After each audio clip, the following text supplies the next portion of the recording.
Hello friends. So today's video is going to be an if you like anime and manga, check out these books, or in reverse, if you like these books, check out these manga and anime. For 3 of these, I'm going to do a very direct if you like this, try that, where I will name a specific manga or anime and then a book that I think coordinates well with that. So I'll do that for 3 of these, and then for the last 2, I'll mention 2 books that I just think in general have very much an anime or manga feel to them, that when I'm reading them, I can't help but think I would love an anime of this book. But I'm going to start with a direct one. That would be if you like the manga or anime for Claymore, try Witcher. Or you can also try the video game for Witcher, technically also the Netflix show. There's a lot of different things that you can check out. So the setup for Witcher, which I think if you watch my channel, you are probably very familiar with, it follows a monster hunter who kills monsters as a profession, therefore he is paid. He doesn't do this out of the goodness of his heart, and as a result, a lot of people feel he's very money hungry. People look down upon witchers. They also have mutations that allow them to be better equipped to fight monsters, and those mutations lead to people having a lot of negative stereotypes about them. People also just think in general that witchers are very selfish, that they're monsters themselves, even though all they're doing is their jobs. Witchers don't really get involved in the ways of men, in politics, in anything to do with nobility, or at least they try not to. And as a result of not really seeking out horrible people to pursue, often they are taken advantage of. Sometimes they are mistreated by people, and in general, they are looked down upon within society. Claymore follows a group of monster hunters who are paid to take out monsters, and they are mistreated within their society. They have what you could call mutations that allow them to be better equipped to hunt down monsters. So you can see very clearly why there would be some overlap between fans of one and fans of the other. Some of the differences though, with Claymore, the monster hunters are women, whereas in Witcher, the monster hunters are men. So you see a huge amount of Claymores within this series. Witcher, you don't really interact with too many other Witchers beyond the main character, Geralt.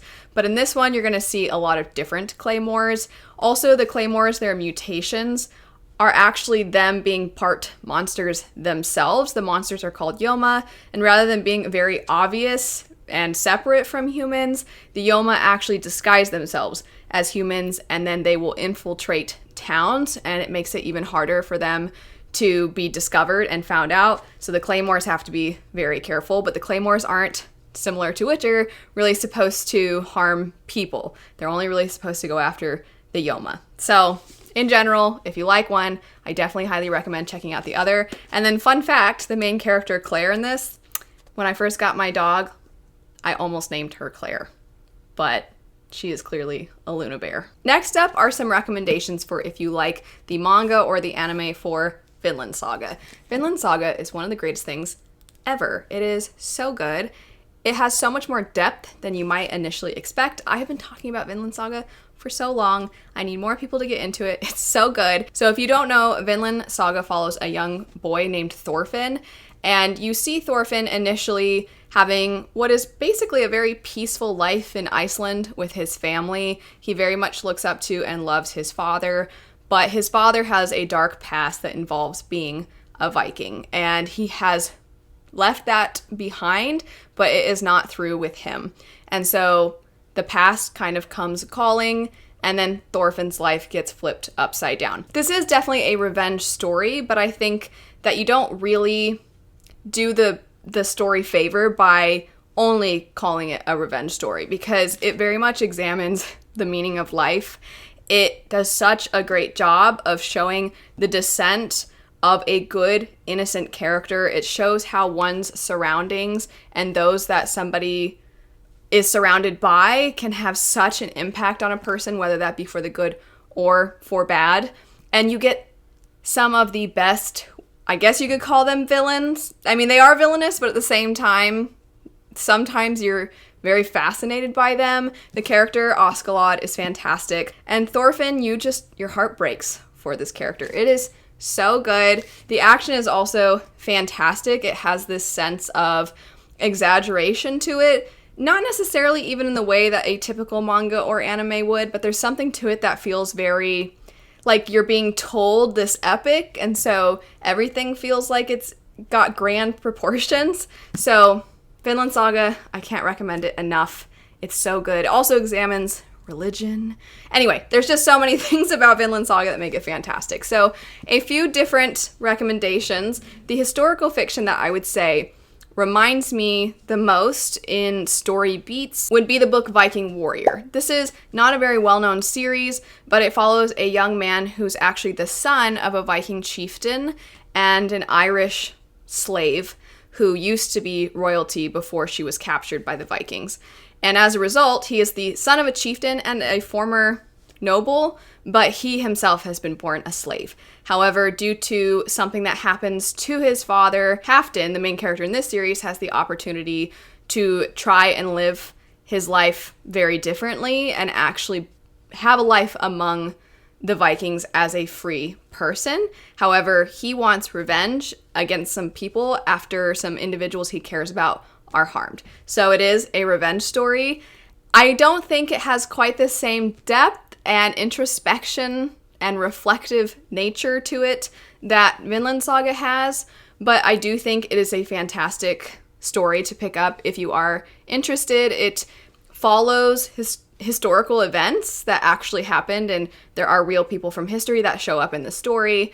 So I do think that if you like one, check out the other. If you purely just want a revenge story, try Red Rising or Rage of Dragons. They are not really like Vinland Saga in their setting and their characters, but it has the revenge plotline. So if you're a big revenge person, you can try those. One is sci-fi, one is fantasy. But the fantasy book that I would recommend if you like the setting of Vinland Saga would be Shadow of the Gods. Again, I think few things are as reflective as Vinland Saga. This one I would say maybe isn't quite as reflective, but that's not to say that it doesn't have depth. So this is a Norse-inspired fantasy story. We have a few main perspectives in the first book. We get a few more in the second book, some of which are villainous characters that have a lot of depth, or they're characters that you just love to hate.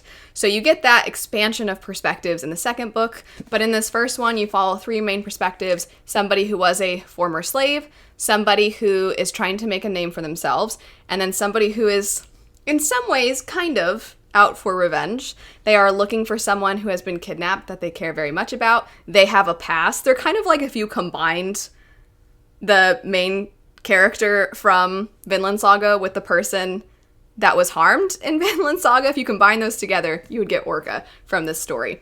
But it is Norse-inspired, so there's nods to Norse mythology throughout the story while still being very uniquely its own. The next one, it's not really the plot lines or the characters that are alike. It's more how unique the stories are and how much of a what is going on feeling you get while you're consuming the story. And so if you like The Promise Neverland, which is so good, then try The Knife of Never Letting Go. So really, truly, these are very different from one another. It's not like with Witcher and Claymore where it sounds like the exact same story at first. So this is one that I can't really say too much about because really, truly, you don't want to know a whole lot. You follow some kids, and it seems like they're in this nice, basically orphanage, and every now and then some of the kids, they find out, oh, I've been selected to be a part of a family by all my friends. And then one day, some of our characters discover what actually happens to kids who leave. And then it turns into a horror story, basically. And I don't want to say too much because it very much, at first, you're like, no, this is cute. And then you're like, what the heck? Oh my gosh. And then you just can't stop. I will say, if you try the anime, the first season is basically perfect. The first season is perfect. The second season, I need to read more of the manga because the second season completes the story, but because it's only 2 seasons, it leaves a bunch out. So I definitely need to go through and read all of the manga so I can see everything that I'm missing. I just want to give the heads up, if in case you're somebody who wants the complete story, you're not going to get the complete story with just the anime. But regardless, it's such a feeling. And it's unlike anything else, and it's addictive, but very morbid, and edge of your seat, and horrifying, and it's great. So The Knife of Never Letting Go. this is another one where I'm like, I mean, I like the Promise Neverland more, but The Knife of Never Letting Go, it's sort of sci-fi fantasy. We follow a young man who lives in this society that is made up entirely of men, and you don't know what happened to all the women, and our main character doesn't seem to know exactly what happened to all the women. But there's something called noise that allows the men to hear each other's thoughts, whether they want to or not. It's just kind of out there, and they can all hear each other's thoughts. It's called noise because when you're around a lot of people, it's just constantly flooding you. And our main character is somebody who, he starts to discover some dark secrets about where he lives, and his world turns upside down when he meets somebody who should not exist, and then things go from there. So it has a similar feeling of you are seeing something at surface level that seems innocent enough, but you can tell that danger is coming or that something darker and more sinister is present. And then as you discover that, you suddenly are so fearful for the characters because you're like, oh my gosh, they gotta get out of there. And I think both of these have that, despite the fact that the plots themselves are drastically different from one another. So those are the three with direct comparisons. Now for some books to check out if you like anime and manga, because truly these run along the same path, I would say. So the first one would be The Art of the Prophecy. At the time I'm recording this, this is a very new release, and there's not a whole lot out as far as reviews go. It has gone under a lot of people's radars, and it shouldn't, because so many people, I think, would really love this. It has a similar sense of humor, I would say, to a lot of anime and manga, where sometimes it's a little cheesy and cliche, or it almost doesn't fit the moment, but it kind of works, and there's so many action scenes with really amazing, just the way that the magic is incorporated into the martial arts is awesome. So the action scenes are phenomenal. I'm very picky about written action scenes, and these ones are so good. You can visualize it. I haven't even said what the premise is. We follow an older woman named Taisha who has she is very much decided, I'm going to be the mentor figure for the prophesied hero because none of the rest of you are doing a good enough job. The prophesied hero has been pampered and spoiled his whole life, which is a problem because he is expected to defeat the immortal Khan.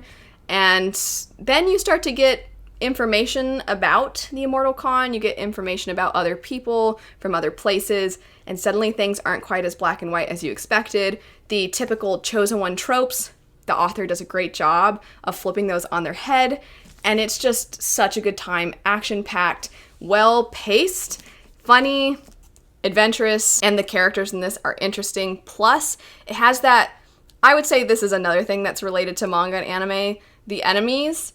You get introduced to so many different levels of enemies, and then you're constantly wondering like, uh-oh, what's going to happen when this character faces off with this character, or this character faces off against this enemy, and that's really exciting. And you also wonder if there's going to be shifting alliances.